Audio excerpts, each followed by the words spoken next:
A tutti voi buonasera, tra pochissimi minuti l'appuntamento con il telegiornale di Telefriuli. Vediamo insieme i principali fatti di oggi a partire dal caso Giulio Regeni, con la notizia diffusa oggi dall'agenzia Reuters, secondo la quale il giovane ricercatore di Fiumicello sarebbe stato catturato dalla polizia egiziana il giorno della scomparsa e portato in una sede dei servizi segreti, ciò diversamente da quanto indicato e sostenuto dal Cairo. Ma le autorità egiziane si difendono, non è vero, non è mai stato trattenuto dalle nostre forze dell'ordine. Parleremo poi della Banca Popolare di Vicenza con l'avvio della procedura per l'aumento di capitale.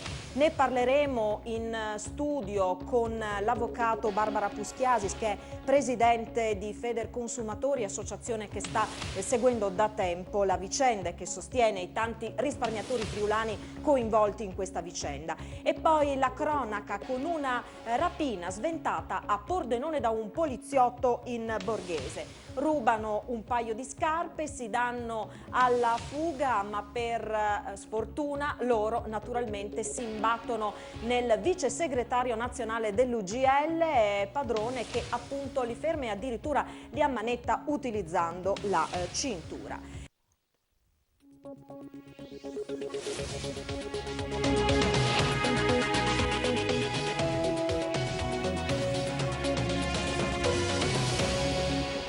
Giulio Regeni, secondo la Reuters, sarebbe stato arrestato dalla polizia egiziana al giorno della scomparsa e portato in una sede dei servizi segreti. Secca la replica del Cairo, non è mai stato trattenuto dalle nostre forze dell'ordine.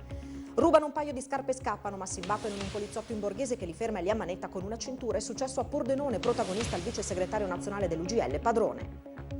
Il patrono Enzo Cainero attende per la tappa friulana del Giro d'Italia il 20 maggio da Palmanova a Cividale, 80.000 persone e più. È la tappa delle valli sconosciute, dice lo spirito è quello di far conoscere i luoghi inediti della regione. Il musical dei record, che solo in Italia ha superato i 2,5 milioni di spettatori, sbarca a Palmanova. Notre Dame de Paris sarà in scena dall'8 all'11 settembre in Piazza Grande, trasformata in teatro a cielo aperto. Udinese al lavoro per la trasferta di Milano, di nuovo disponibile Felipe, problemi di abbondanza in difesa, mentre a sinistra difficilmente recupererà Armero. Contro l'Inter in campo l'11 titolare contro la Fiorentina.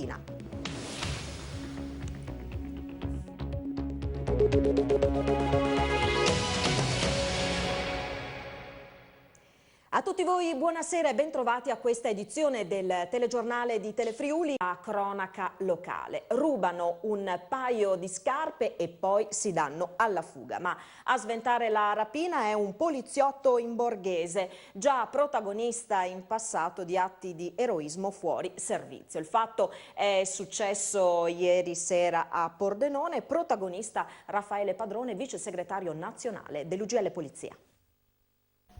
Due ladri rubano un paio di scarpe in un negozio di Pordenone e sono pronti a darsi alla fuga, ma non hanno fatto i conti con un poliziotto fuori servizio che si trovava nei paraggi in quel momento. L'ispettore capo della questura di Pordenone, Raffaele Padrone, noto anche per essere il vice segretario nazionale dell'UGL Polizia, ieri sera alle 19:35 era fuori dal Brico, su Viale Venezia, quando ha visto uscire dal negozio scarpe e scarpe due uomini inseguiti da una commessa. Mi sono immediatamente precipitato in auto, racconta Padrone, ho attraversato la Ponte Bana, anche rischiando un incidente, e li ho inseguiti. A un bivio si sono divisi e io mi sono concentrato su uno di loro, bloccandogli la strada vicino a un muro di cinta in via Ungaresca. Quindi sono sceso dall'auto e l'ho raggiunto. Dopo una colluttazione, continua Padrone, sono riuscito ad ammanettarlo con la cintura dei pantaloni. Poco dopo è arrivata la volante che mia moglie aveva chiamato con il cellulare. I colleghi lo hanno ammanettato e portato via. L'arrestato, con l'accusa di rapina impropria, resistenza e violenza a pubblico ufficiale, è un cittadino armeno di 34 anni, senza lavoro ma con regolare permesso di soggiorno, residente a Pordenone con richiesta di asilo politico presentata nel 2008. Ora è agli arresti domiciliari. Il complice è riuscito a dileguarsi, ma la polizia sta cercando di rintracciarlo. Padrone non è nuovo a queste imprese fuori servizio. Nell'estate del 2012, in una piscina di Isola Capo Rizzuto in Calabria, aveva salvato due bambine che stavano per annegare.